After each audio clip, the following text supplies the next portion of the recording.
que o senhor analisa essa decisão do Alexandre de Moraes? Foi um erro na sua análise ou não? Ele tem alguma razão de proibir filmagens e a gravação da acariação? Eu acho e definiria com 3 palavras. Primeira, censura. Segunda, ilegalidade. Terceira, incoerência. Por que tudo isso? Veja, a instrução do processo, quer dizer, a coleta de provas, as oitivas, as ouvidas, já estavam encerradas. Então vem a fase processual de diligências. Foram requeridas diligências. Uma delas, a acariação. Então foi requerida a acariação e foi deferida. O que é a acariação? É uma atividade complementar. Então a instrução que estava encerrada se reabre. Por quê? Por causa de divergências entre réus CID, réu General Braga Neto, réu na segunda acariação, nós teremos réu, que é o ex-ministro da Justiça, e um general que fazia parte do governo, que é testemunha. Então, veja, essa instrução é reaberta em razão das divergências. Então, é uma continuação. E até diz a lei, com todas as letras, e diz a jurisprudência de forma pacífica, que e vamos ao caso do general, ele não precisa mais ser advertido de que falso testemunho é crime. Por quê? Porque é continuação, é uma atividade complementar. Então, de repente, o Moraes, que tudo era público, era aberto, corta.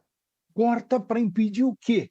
Para impedir que as pessoas, os jornalistas, ou seja, ele transforma o processo em secreto. Não é só secreto para as partes interessadas.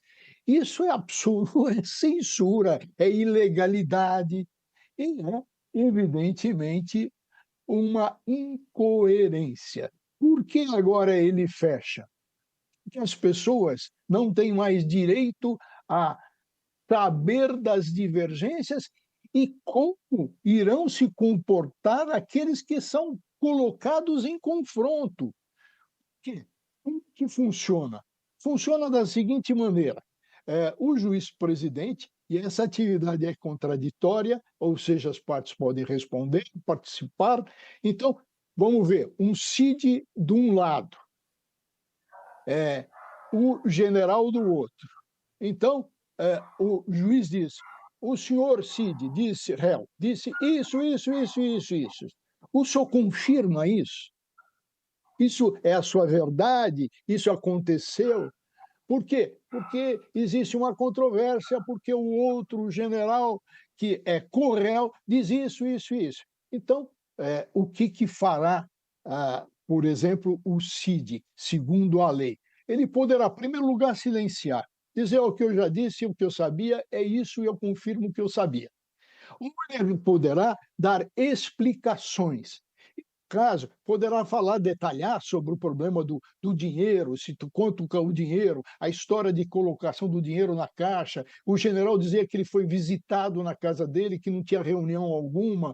Então, importante isso para o processo é público, as pessoas precisam saber. Os fatos são de enorme gravidade: golpe de Estado, abolição de Estado democrático, formação de organização criminosa e etc. Então, veja, outro ponto, o silêncio do Fux, que é o único ministro, magistrado da primeira turma que está acompanhando tudo. Por que silenciou? Por que não contestou Moraes? Vejam que até o advogado do Bolsonaro, o Bolsonaro nesse episódio, vou usar aqui uma expressão, aspas, interessadíssimo no quê? Na desmoralização do Cid, no general, que é o ex-comandante do Exército, o Freire Gomes, escorregar, ratificar. O Bolsonaro é interessadíssimo. Não vai ser objeto de acariação. ele vai ser, aspas, um voyeur de luxo, interessado em tudo isso. Ora, mas nós brasileiros estamos mais interessados de todos, porque houve está se acusando de tentativa de golpe de Estado, de violação à Constituição, isso é importantíssimo. Não dá para explicar, a não ser aí, levando para o campo da censura, para o campo da ilegalidade, o ato do Moraes. É simplesmente absurdo. Absurdo.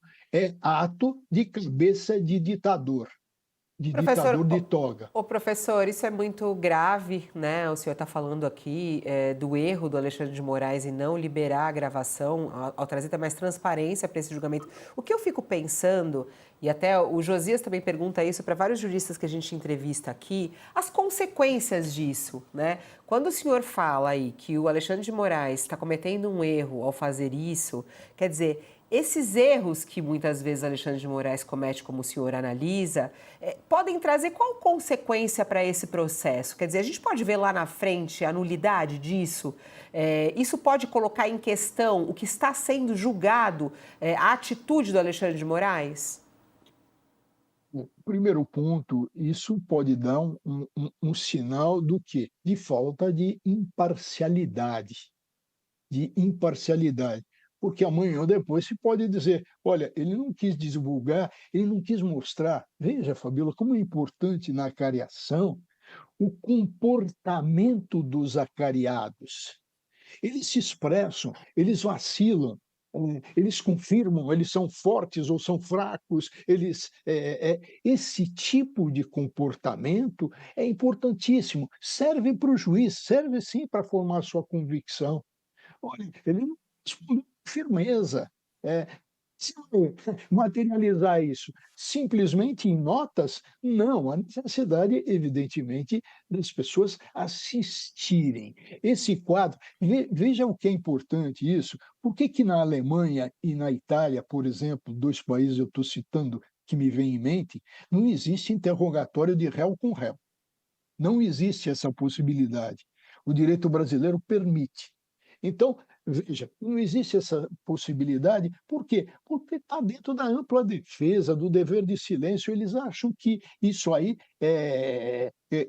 viola uma garantia. Mas isso é um problema da Itália, da Alemanha, mas o Brasil trilhou outro caminho. É o caminho da maior transparência, e Moraes faz isso.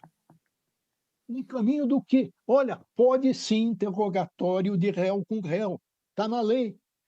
Então, se pode isso tudo, o que o Brasil quer, o que o legislador brasileiro quis, e o que o Supremo interpretou ao deferir, sim, é importante verificar os gestos, as atitudes, a firmeza das pessoas. Tudo isso fica num âmbito muito restrito. Eu gostaria, por exemplo, como estudioso, como operador, de verificar as reações, os o engasgar. O Josias, você, Fabiola, que são jornalistas, sabem da importância que tem em tudo isso, dos vacilos, das contradições. Os Você gestos, vai né? saber tudo isso. O Nos professor gestos, Mairovich, sim.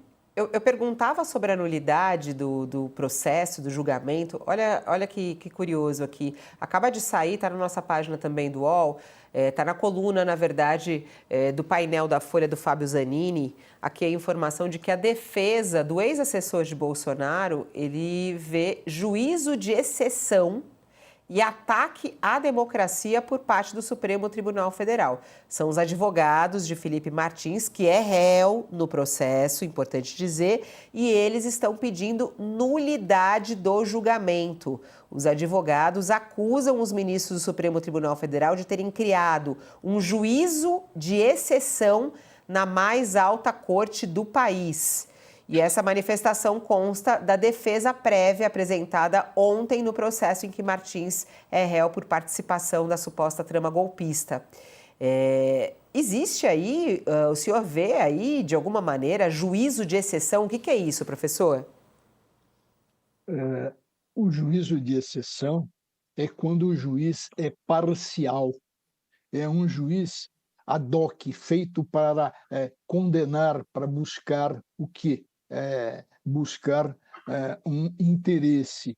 Então, é a queda nós tivemos juízos de exceção quando se cancela, quando não se dá o direito à ampla defesa. Quando não é o juiz competente, são vários casos de juízo de exceção. Violação ao princípio do juiz natural, o Supremo não seria juiz natural para isso, mas aqui o caso é muito específico, é sobre nulidade do processo por falta do quê? De transparência, de publicidade disso. Agora, toda a nulidade no processo está ligada, como regra, ao prejuízo. Qual é o prejuízo que existe nisso? Então, os advogados vão explorar isso. Mas tem uma coisa: nós estamos o quê? Em sede de juízo único, tá? Com recurso, com possibilidade de se acionar o plenário. Então, isso vai ser levado de uma turma do Supremo para o próprio plenário do Supremo, para ver se esse recurso é recebido. Isso é muito ruim. O Alexandre de Moraes pegou um caminho, ou melhor, voltou àquele seu espírito, aquela sua formação de Ministério Público, não de procurador de justiça, o que procura justiça, não, aquele espírito de procurador, que não é o ideal para o nosso Ministério Público e não é a regra, atenção, não é a regra, mas é o espírito do Torquemada, de se fechar, de se silenciar. Olha, é surpreendente, Fabiola, é surpreendente. Surpreendente É. acontecer tudo isso numa Suprema Corte, Corte Suprema. Prof- Depois vão reclamar do juiz que soltou o sujeito, ele disse que foi erro, sujeito do 8 de janeiro do relógio, né?